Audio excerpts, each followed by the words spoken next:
আপনার যদি একখণ্ড জমিও থাকে, সেটি আবাদি, অনাবাদি কিংবা ডোবা নালাতে হোক, সেই জমি সংক্রান্ত যে কোনো প্রয়োজনে আপনাকে যেতে হবে ভূমি অফিসে। ভূমি আমাদের দৈনন্দিন জীবনের সাথে ওতপ্রোতভাবে জড়িত, বিশেষ করে যাদের জমি আছে। প্রিয় দর্শক, সবাইকে স্বাগত জানাচ্ছি নাগরিক সেবা অনুষ্ঠানের সাথে আছি আমি ফাহমিদা তৃষা। আর আজকে নাগরিক সেবা টিম এসেছে নরসিংদী জেলার শিবপুর উপজেলা সহকারী কমিশনার ভূমি কার্যালয়ে। আজকে আমরা জানবো এখান থেকে যারা সেবা নিচ্ছেন, বিশেষ করে ভূমি সংক্রান্ত সেবা, কত সহজে সেবা পাচ্ছেন এবং সেবা পেয়ে তারা কতটুকু সন্তুষ্ট। চলুন তাহলে যাওয়া যাক।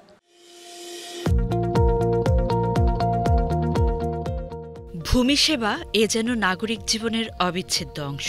জমির খারিজ বা নামজারি, খতিয়ান, খাজনা কিংবা ভূমি উন্নয়ন কর, মোজা, দাগ, খতিয়ান সংশোধন এবং ভূমি সংক্রান্ত অন্যান্য সেবা নিতে ভূমি মালিকদের আসতে হয় উপজেলা ভূমি অফিসে। নাগরিক সেবার চিত্র তুলে ধরতে বিটিভি নিউজের নাগরিক সেবা টিম সরেজমিন পরিদর্শনে এসেছে রাজধানীর অদূরে নরসিংদী জেলার শিবপুর উপজেলার সহকারী কমিশনার ভূমি বা এসিল্যান্ডের কার্যালয়ে।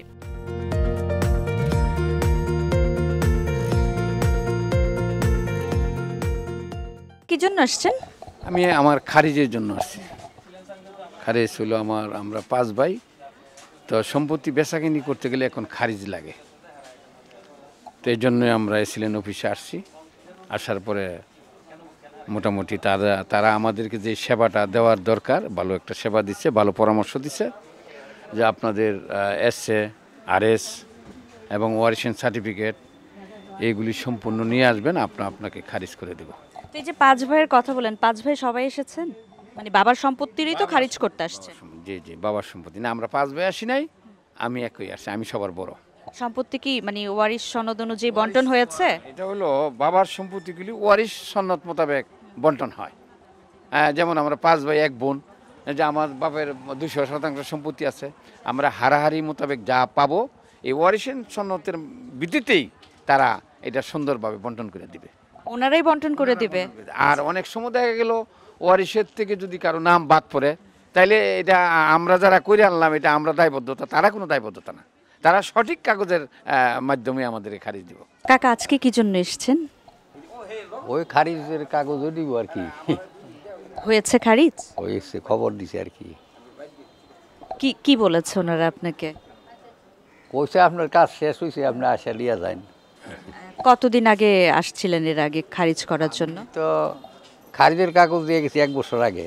আমি একটু আমেরিকাতে আইছি আর কি, আবার নতুন করে 1 বছর গেছি। কইছি আমি আইয়া পরে আবার দেখা করবো। আসছি গত মাসে আসছি, পরে করছে আপনি এত তারিখ আইয়েন। কাল 4 দিন ফোন করছি, পরে কয় আপনারটা রেডি, আপনি আইয়েন যে কোনো সময়। এই আর যা তারিখ দিচ্ছে আর কি আইছি। আজকে কাগজ নেওয়ার জন্য আসছে? হ্যাঁ, উনি আসলে নিয়ে যাবো আর কি।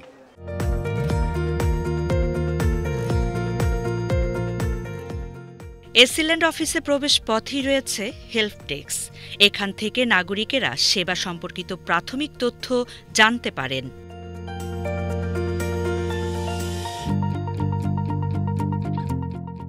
সরকারি গুরুত্বপূর্ণ এই দপ্তরে সেবা নিতে আসা নাগরিকেরা জানালেন তারা হয়রানি মুক্তভাবে সেবা পাচ্ছেন। কাগজপত্রে কোনো ঝামেলা না থাকলে বা মামলা সংক্রান্ত কোনো জটিলতা না থাকলে খুব সহজেই মিলছে কাঙ্ক্ষিত সেবা। আপনি আজকে কি সেবা নেয়ার জন্য এসেছেন? জি, আমি জমির জন্য এসেছি আর কি। জমির কিসের জন্য? জমি আমার হাজব্যান্ড আমার নামে জায়গা দিছে, তো এখন আমার ওয়ারিশগণ বলতেছে যে আমার জায়গার মধ্যে মানে ওনার পাবে আর কি। এখন আমার শাশুড়ি ওনার জমি অন্যদিকে বিক্রি করে দিতেছিল, তখন আমার হাজব্যান্ড আমার নামে জায়গাটা দিয়ে দিছে আর কি। এখন আমি জায়গাটা ওনাদেরকে ছেড়ে দিতেছি, মানে 4 ভাগ করবে আর কি এখন এই সম্পত্তি। এই জন্য এসেছি আর কি এখানে। কি সেবা নিতে এসেছেন আপনি আজকে? আমি তো আমার আব্বার জমি খারিজ করতে আসছি। এখন জমি খারিজ করতে আসছি, একজনে অভিযোগ জানাইছে আমাদের বিরুদ্ধে, তো এটার আজকে শুনানি, এই জন্য আসলাম। কি অভিযোগ জানিয়েছে? অভিযোগ জানিয়েছে যে তারা সম্পত্তি বাপ চাচার 2 জনের, তো দেখেছে আমার চাচা এক দাগ থেকে সকল সম্পত্তি নিয়ে গেছে ওনার। এখন আমরা অন্য দাগে আসছি খারিজ করার জন্য, এখন চাচা আবার দাগ অনুযায়ী আসছে খারিজ করতে। এখন এটাই মূল অভিযোগকারী। ওনারা কি যে আপার কাছ থেকে যে সেবা নিলেন, আপা কি বলল? না, আপার কাছে এটা কাগজ আমরা দিলাম, স্যার শুনানি করব। আজকে কি জন্য আসছেন? খারিজের জন্য আসছি। আপনার নিজের জমি? আমার নিজের জমি। তো কি কখন আসছেন বা ওনারা কি বলেছে আজকে খারিজ করতে পারবেন? আজকে খারিজের শুনানি বলছে, শুনানির জন্য আজকে কাজ করার কাগজপত্র দেখা যায় যাওয়ার জন্য। শুনানি কেন? জমিতে কি কোনো ঝামেলা আছে? খারিজের একটা শুনানির তারিখ দেখ, ওই অরিজিনাল কাগজপত্র লোকে যে কাগজ দেয় সেটা লোক অরিজিনাল কাগজ দিয়ে মিল দেখিয়া পরে উনি খারিজ দেয়। আপনি তো এর আগেও, যেহেতু আপনি এখানকার বাসিন্দা, এর আগেও তো নিশ্চয়ই ভূমি অফিসে আপনি আসছেন কাগজপত্রের নানান জটিলতার কারণে। আছি। আচ্ছা, আমরা তো সাধারণত যেটা জানি যে ভূমি অফিসে আসলে অনেক দিন ঘোরাঘুরি করতে হয়, টাকা পয়সা ছাড়া কাজ হয় না, নানান ধরনের জটিলতা। এরকম কোনো কিছুর কি কখনো সম্মুখীন হতে হয়েছে? এটা আমার ক্ষেত্রে আমি পাইছি না, যে আমি খারিজ করতেছি বা নিতেছি বা আমি নিয়োগ করি বা মানুষের কাগজপত্র লয়ে যাইতেছি, এই ক্ষেত্রে হইতেছি না। নাগরিকদের ভূমি সংক্রান্ত বিভিন্ন পরামর্শও দেয় এসএলএন্ড অফিস। প্রতিদিন গড়ে 200 থেকে 250 নাগরিক ভূমি সেবা নিতে আসেন এই দপ্তরে।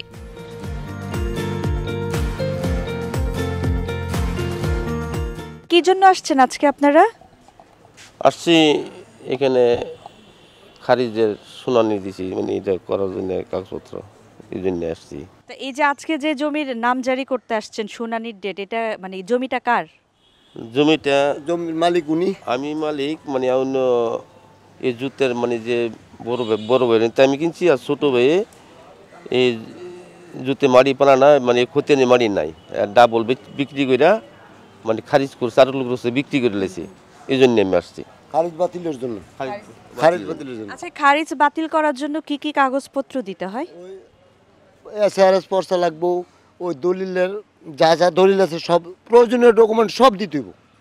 এই যে সব ডকুমেন্টস দিতে হবে বললেন, আপনারা কি আজকে সব কাগজপত্র নিয়ে আসছে? আগে জমা দিয়ে দিছি, আজকে আমরা আবেদন মঞ্জুর করব। আমরা ঘুরতে হয় না, সমস্যা হয় না, আমরা কাজ ইজিভাবে করে দেয়। আজকে আপনারা কি কাজের জন্য এসেছেন? আমরা এসেছি জমির খারিজ সংশোধনের জন্য। হয়েছে? হ্যাঁ, হয়েছে। একটু বলেন না, খারিজ সংশোধন করতে আপনাদেরকে কি করতে হয়েছে? না, এটা মৌজা ভুল হয়েছিল, ভুলটা সংশোধন হচ্ছে। আগেই খারিজ হয়ে গেছিল, মৌজা ভুলের জন্য এটা মৌজাটা সংশোধনের জন্য আসছি। তো এই যে সংশোধনটা তো আপনাদের হয়ে গিয়েছে, এটার জন্য কতদিন এখানে আসতে হয়েছে বা আর কি করতে হয়েছে? না, 2 দিন আসছি, এইটুকুনি, আর কিছু করতে হয় নাই। কোনো রকম কোনো ভোগান্তি বা হয়রানি? কোনো ভোগান্তি হয় নাই, কোনো ভোগান্তি হয় নাই। আপনাদের আজকে শুনানি হয়েছে, আমরা যেটা দেখলাম যে এই শুনানিতে আসলে বাদী আর বিবাদী কে? জি, আমি বাদী পক্ষের, উনি বিবাদী। তো শুনানিতে আপনাদের আসলে কি জটিলতা নিয়ে আপনাদের শুনানি হয়েছে এবং রায় কি হয়েছে? উনি ওনার পৈতৃক সূত্রের জমির মধ্যে আগে আমার কাছে জমি বিক্রি করছিল খারিজ করে, তখন আবার খারিজের আবেদন করছিল। তখন আমি ভাবছিলাম যে ওনার এই যেই জমিটুকু পাবে এটা হিস্সা আগেই শেষ হয়ে গেছে। তো এখানে আসার পরে দলিলপত্র দেওয়ার পরে যে ওনার হিস্সা ঠিক আছে, উনি যে আবেদন করছে এটা সঠিক। যে রায় হয়েছে, রায়তে কি আপনি সন্তুষ্ট? জি জি, সন্তুষ্ট। আপনাদেরকে আজকের পর আরো আসতে হবে? আর আসতে হবে না, আর আসতে হবে। আজকে মীমাংসা হয়ে গিয়েছে? মীমাংসা হয়ে গেছে। জনবল সংকট থাকায় নাগরিকদের সেবা দিতে হিমশিম খেতে হয় কর্মকর্তা কর্মচারীদের। এছাড়া অফিসে জায়গা কম হওয়ায় সেবা পেতে কিছুটা বিড়ম্বনার শিকার হতে হয় নাগরিকদেরকে। এর মধ্যেই নাগরিকদের আন্তরিকতার সঙ্গে সেবা দিয়ে যাচ্ছেন ভূমি অফিসের কর্মীরা।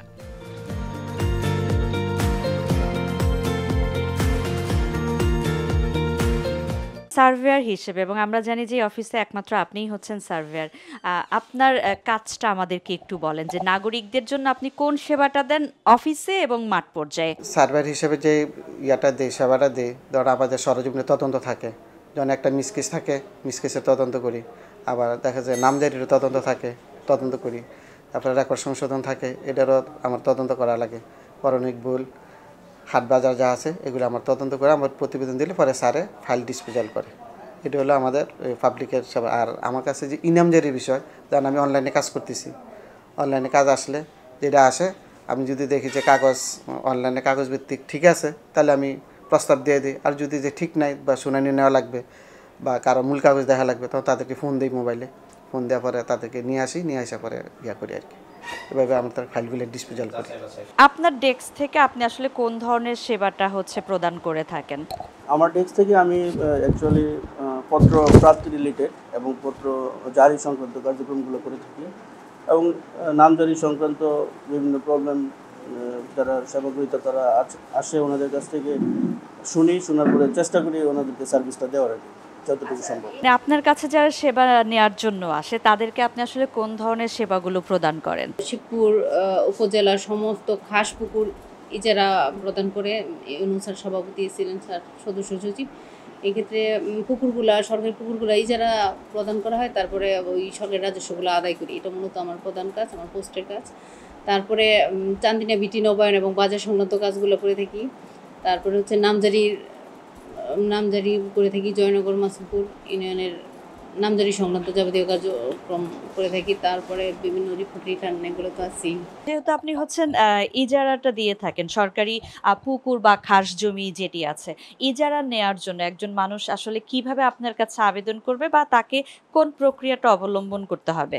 আমাদের যে পুকুরের ইজার কাজ এখন এটা অনলাইন হয়ে গেছে, এটা ল্যাম্পসে গিয়ে আবেদন করতে হয়। আবেদন পাবলিক বাইরে থেকেও করতে পারে, আমরাও করে দিই। আর প্রথমত যে জিনিসটা দেখি আমরা, মৎস্যজীবী সমবায় সমিতির অন্তর্ভুক্ত কিনা। মৎস্যজীবী সমবায় সমিতির অন্তর্ভুক্ত হলে এই সমিতি সপক্ষে যাবতীয় পেপারস তারা সাবমিট করবে। তারপরে হচ্ছে সে পাড়ের তীরবর্তী লোক কিনা পুকুরে। তারপরে সরকারি যে রাজস্ব সর্বনিম্ন একটা রেট দিয়ে সরকারি আমরা ইজারা বিজ্ঞপ্তি দিই। এখন এই সর্বনিম্ন যে টাকা দেয়া থাকে এই টাকার কম টাকা দিতে পারবে না, আয়কর ভ্যাট সহ দিয়ে। তারপর ল্যাম্পসে গিয়ে জলমহল অনলাইন ইজারা আবেদন প্রক্রিয়া আছে, ওইখানে গিয়ে আবেদন করে পুকুর ইজারা নিতে হয়। আপনার এই শাখা থেকে যারা সেবা নিতে আসে আপনি মূলত তাদেরকে কোন ধরনের সেবাটা প্রদান করে থাকেন? সরকারের যে ভূমি উন্নয়ন কর, দেখা যাচ্ছে যে কোনো ব্যক্তি 3 বছরের অধিক যাবৎ সরকারকে ভূমি উন্নয়ন কর দিচ্ছে না, তার ভূমি উন্নয়ন কর হালনাগাদ করছে না, তখন ওই ক্ষেত্রে একটা সরকারের দাবি আদায় আইন অনুযায়ী 1913 অনুযায়ী আপনার একটা সার্টিফিকেট মামলা করার বিধান আছে। তো ওই ক্ষেত্রে আমরা যারা ইউনিয়ন সহকারী ভূমি কর্মকর্তা আছেন তারা পর্যবেক্ষণ করে দেখেন যে কাদের ভূমি উন্নয়ন কর 3 বছরের অধিক বাকি আছে, তখন ওরা 4 এবং 6 ধারার মতো একটা আমাদের কাছে রিকুইজিশন দেয়। ওই অনুযায়ী আমরা এখানে মামলা করে সহকারী কমিশনার ভূমি মামলা রুজু করেন এবং 7 ধারা নোটিশ করেন তাদেরকে। 7 ধারা নোটিশ করার পর দেখা যাচ্ছে যে অনেকে ওই নোটিশ অনুযায়ী তাদের বকেয়া পানা প্রদান করে অনলাইনের মাধ্যমে। তারপর আমরা অনলাইনের মাধ্যমে যে চালান কপি থাকে ওইটা নায়েব সাহেবরা সরকারি ভূমি কর্মকর্তার প্রতিবেদন দেন যে মামলাটার টাকা আদায় সমুদ্রের টাকা আদায় হয়েছে, তখন ওরা নিষ্পত্তির জন্য একটা রিপোর্ট প্রদান করেন। ওই রিপোর্ট অনুযায়ী আমরা মামলা নিষ্পত্তি করে আবার নতুন করে মামলা রুজু করি আর কি।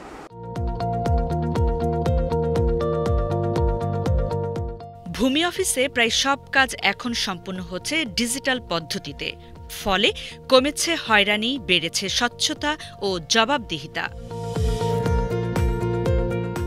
আগে যেখানে নামজারি সম্পন্ন করতে ৩-৪ মাস লাগত, এখন তা হচ্ছে সর্বোচ্চ ২৮ দিনের মধ্যেই। প্রথমে জানতে চাই যে আপনার এখান থেকে অর্থাৎ সহকারী কমিশনার ভূমি কার্যালয় থেকে আপনি আসলে নাগরিকদের কোন ধরনের সেবাটা প্রদান করে থাকেন? যে সেবাটা সবচেয়ে বেশি দিয়ে থাকি আমরা সেটি হচ্ছে নামজারি এবং হচ্ছে ভূমি উন্নয়ন কর যেটা বলি আমরা। আপনারা ইতিমধ্যে জানেন হয়তো আমাদের বর্তমান সরকার ল্যান্ড অটোমেশন প্রকল্প আছে একটা, যার মাধ্যমে নাগরিকগণ এখন অনলাইনে আবেদন করতে পারে। অনলাইনে আবেদন করার পর আমরা হচ্ছে আবেদনটি গ্রহণ করার পর এটা ইউনিয়ন ভূমি অফিসে পাঠাই। সেখান থেকে প্রস্তাব আসলে আমরা এটা অনলাইনের মাধ্যমে আবার পুনরায় তাদের কাছে শুনানির জন্য আমরা একটা মেসেজ পাঠাই। শুনানিতে নাগরিক আসলে তারপর কাগজপত্র আমরা যাচাই বাছাই করি, মূল কাগজপত্র। আফটার দ্যাট যেটা হয় আমরা এটা নামজারিটা অনুমোদন করি। অনুমোদন করলে নাগরিক কিন্তু নিজে থেকে এটি অনলাইনে কিন্তু ডিসিআর ফি যেটা বলি আমরা 1100 টাকা এটা উনি প্রদান করতে পারেন। আফটার দ্যাট এটা উনি খতিয়ানটা নিতে পারেন। এটা হচ্ছে আমাদের মূল কার্যক্রমের মধ্যে একটি আমাদের। দ্বিতীয়ত হচ্ছে আমাদের ভূমি উন্নয়ন কর যেটা বলি। আগে কিন্তু ভূমি উন্নয়ন কর দেওয়ার জন্য আপনারা জানেন নাগরিকদেরকে ইউনিয়ন ভূমি অফিস যাওয়া লাগতো, এসি ল্যান্ড অফিসে আসা লাগতো। এখন কিন্তু নাগরিককে ভূমি উন্নয়ন কর প্রদান করার জন্য আর অফিসে আসা লাগে না। এটা হচ্ছে উনি চাইলে ওনার নিজ অবস্থান থেকে কিন্তু অনলাইনে ভূমি উন্নয়ন কর প্রদান করার জন্য আবেদন করতে পারেন। আবেদনটি ইউনিয়ন ভূমি সহকারী কর্মকর্তা অনুমোদন করলে উনি এটি মোবাইল ট্রানজ্যাকশনের মাধ্যমে খুব সহজেই ভূমি উন্নয়ন কর প্রদান করতে পারেন। এটি হচ্ছে আমাদের আরেকটি সেবা। তৃতীয়ত হচ্ছে আমাদের মিস কেস রিভিউ যেটা বলি আমরা। সাপোজ হয়তো আপনার জমিটা অন্য কেউ নামজারি করে নিয়ে চলে গেছে, এখন আপনি ভূমি উন্নয়ন কর দিতে গিয়ে জানতেছেন যে আপনার জমিটা নাই, আপনার নামে এটা অন্যজন রেকর্ড করে নিয়ে চলে গেছে। এটা তখন উনি একটা মিস কেস রিভিউ করতে পারে, সেটা আমরা করি। এছাড়া আমাদের এখানে বর্তমানে যেটা করি আমরা কৃষি জমি বন্দোবস্ত যেটা বলি আমরা, এটা দেওয়া হয় আমাদের এই অফিস থেকে। আমাদের এডিএম কোর্টে যে মামলাগুলো হয় সেটার হচ্ছে আমাদের তদন্ত করি আমরা। জমির মালিকানার সব কাগজপত্র থাকার পরেও যদি জমি বেদখল থাকে, সেক্ষেত্রে প্রকৃত মালিককে তার ভূমি দখলে নিতে সহায়তা করে ভূমি অফিস। এজন্য পরিচালিত হয় প্রয়োজনীয় তদন্ত ও প্রশাসনিক কার্যক্রম, যাতে মালিক ন্যায্য অধিকার ফিরে পান।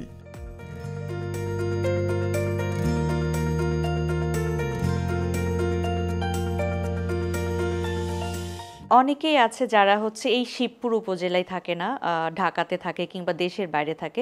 সেক্ষেত্রে তাদের যে জমিগুলো মধ্যস্বত্বভোগী বা অনেকেই হচ্ছে জোর করে দখল করে আছে, তো সেক্ষেত্রে সেই দখলকৃত জমিটা পুনরুদ্ধারের ক্ষেত্রে আপনারা আসলে কিভাবে তাদেরকে সহযোগিতা করেন বা উদ্ধারের প্রক্রিয়াটা কি? অনেকেই ঢাকায় থাকে, অনেকেই চাকরি সূত্রে তার নিজ অবস্থানে থাকে না, অনেক দূরে থাকে।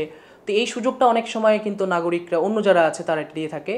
সো এই ক্ষেত্রে আমার পরামর্শ যেটা থাকবে, প্রথমত আপনাকে আপনার যে জমিটা রয়েছে এটা ক্রয় মূল্য হোক কিংবা আপনার হচ্ছে ওয়ারিশ মূল্য হোক, যে মূল্য হোক না কেন, আপনার প্রথমে উচিত হচ্ছে এটিকে নামজারি করা এবং প্রতি বছরে বছরে এটিকে ভূমি উন্নয়ন কর প্রদান করা। কারণ আমরা সবাই জানি যে ল্যান্ডের জন্য আমাদের তিনটা টার্ম আছে, দাখিলা, দখল এবং দলিল। এই তিনটা ঠিক থাকলে কিন্তু আপনার ওকে। এখন অনেক সময় দেখা যাচ্ছে এগুলো থাকার পরেও পেশি শক্তি বলেন বা যারা মিডলম্যান আছে, অনেক সময় তারা অন্যের জমি দখল করে থাকে। এটা নিরোধকল্পে কিন্তু সরকার ভূমি অপরাধ প্রতিরোধ প্রতিকার আইন 2023 প্রণয়ন করেছে এবং এই আইনের মাধ্যমে যদি আপনার কাগজপত্র থাকে, ঠিক থাকে, আপনি এটি হচ্ছে আমাদের ডিসি অফিসে একটা মামলা রুজু করা যায়। এখন এটি শুরু হয়েছে। মামলা রুজু করলে আমাদের কাছ থেকে তারা, আমাদের স্যারেরা প্রতিবেদন চায়, আমরা সরেজমিনে যাই, গিয়ে দেখি যে আসলে দখল কার কাছে আছে এবং কাগজপত্র কার আছে। এটা সমন্বয় ঠিক থাকলে আমরা হচ্ছে এটা প্রতিবেদন পাঠাই কিন্তু ডিসি অফিসে। সেই প্রতিবেদনের আলোকে কিন্তু যদি আপনার কাগজ না থাকে বাট আপনি অন্য জমি জোর করে দখল করে আছেন, এই দখল থেকে আপনাকে উচ্ছেদ করার জন্য কিন্তু ওখান থেকে আদেশ দেয়। সেই আদেশটা কিন্তু আমরা এক্সিকিউটিভ ম্যাজিস্ট্রেট যারা রয়েছি আমরা কিন্তু বাস্তবায়ন করি। ভূমি সংক্রান্ত বিরোধ দেখা দিলে উপজেলা ভূমি অফিস সরাসরি প্রশাসনিকভাবে নিষ্পত্তির ব্যবস্থা নেয়। একই সঙ্গে খাস জমির ব্যবস্থাপনা, রক্ষণাবেক্ষণ, বেদখল খাস জমি উদ্ধার, ভূমিহীনদের পুনর্বাসন, সরকারি স্বার্থ সংশ্লিষ্ট জমি দেখভাল এবং অর্পিত সম্পত্তির রেকর্ড হালনাগাদ কার্যক্রমও পরিচালনা করে এ অফিস। যেখানে সেবার পরিধি যত বেশি, সেবা সংক্রান্ত জটিলতা যত বেশি, সেখানে আসলে দালালের একটা দৌরত্ব থাকে। এটা আমরা সাধারণত সব জায়গায় দেখি। এই ভূমি অফিসে দালালের দৌরাত্ম্য কিরকম এবং সেটা নিরসনে আপনার পদক্ষেপ? ভূমি ব্যবস্থাপনার মানে সূচনা লগ্ন থেকেই আসলে একটি মিডল ম্যান যারা আছে তারা এখানে একটা জায়গা দখল করেছিল। তো আমাদের অটোমেশন প্রকল্প হওয়ার পর আমার এখানে 10 মাস চাকরি হয়েছে। আমার অভিজ্ঞতায় বলতে পারি এটা অনেকটাই কমে গেছে। সরকারের খুব ভালো একটা উদ্যোগ হচ্ছে আমাদের ল্যান্ড অটোমেশন প্রকল্প। কারণ আগে যেখানে যদি কোনো নাগরিক আবেদন করতে হতো তাকে ম্যানুয়ালি আবেদন করতে হতো, সেখানে আসলে অনেকেই বুঝতো না ভালো মতো। এক্ষেত্রে দেখা যাচ্ছে যারা মিডলম্যান ছিল তারা হচ্ছে অনেক সময় তারা এই কাজটা করে দিত। কিন্তু এখন দেখা যাচ্ছে আপনার অনলাইন হওয়ার কারণে আপনারা জেনে থাকবেন যে সরকার ভূমি সেবা সহায়তা কেন্দ্র নামে একটি প্রতিষ্ঠান তৈরি করেছে এটা, এবং প্রত্যেকটা উপজেলা ভূমি অফিসে কিন্তু রয়েছে এটি সরকারি কর্তৃক অনুমোদিত একটি প্রতিষ্ঠান, যেখানে প্রশিক্ষিত জনবল রয়েছে। যদি কোনো নাগরিক আবেদন করতে চায় আমরা হচ্ছে ওনাদেরকে ওখানে পাঠাই। তো এটা একটা প্রেসক্রাইব ফর্মও আছে, এখানে টোটাল কত টাকা কোন সেবার জন্য ফি লাগবে এটি দেওয়া আছে ওখানে। আবেদনকারী চাইলে কিন্তু সহজে ওখান থেকে আবেদন করতে পারে। আর আমার এখানে যেটা হয়েছে, আমি যেটা করেছি, আমাদের এখানে শুনানির দিন যদি ওই নাগরিক না আসে আমরা চেষ্টা করি তাকে আবার ফোন দিয়ে হলেও, হয়তো অনেক সময় মেসেজ না পাই কিংবা অনেক সময় তারা জানে না বিষয়টা, আমরা চেষ্টা করি তাদেরকে জানানোর জন্য। তো এখানে মধ্যস্বত্বভোগী যারা আছে তারা যেটি করে, অনেক সময় নাগরিককে তারা কিন্তু যেটা হয় আইডিওলজিক্যালি তাদেরকে কিন্তু ইমব্যালেন্স করে, যে বলে এটা নামজারি করতে গেলে অনেক সময় লাগবে, এখানে আর্থিক বিষয় আছে। আমরা এই বিষয়গুলোকে অনেকটাই এখন চেষ্টা করেছি প্রতিরোধ করার জন্য।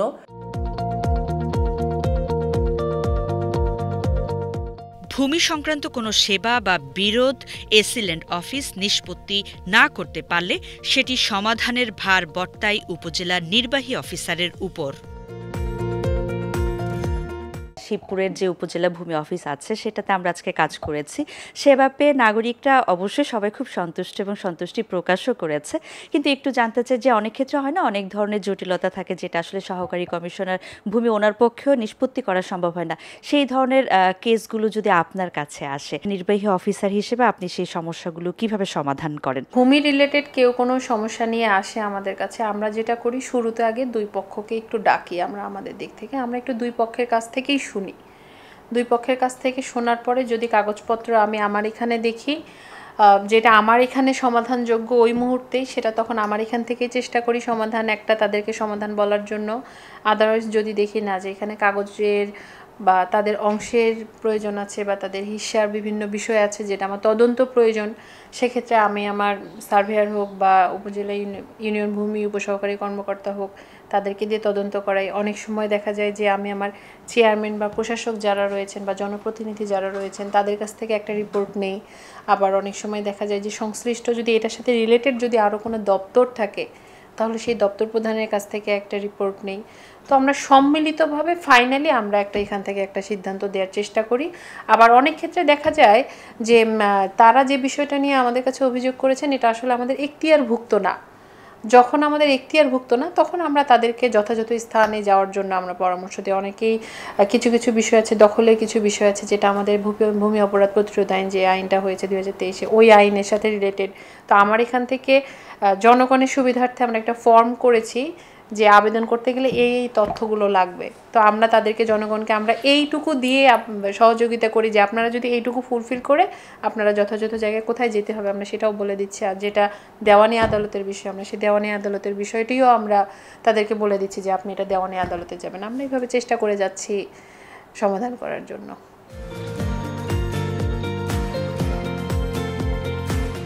নাগরিক সচেতনতা আর দায়িত্বশীল প্রশাসনের সমন্বয়ে সম্ভব দালালমুক্ত, স্বচ্ছ ও আধুনিক ভূমি সেবা।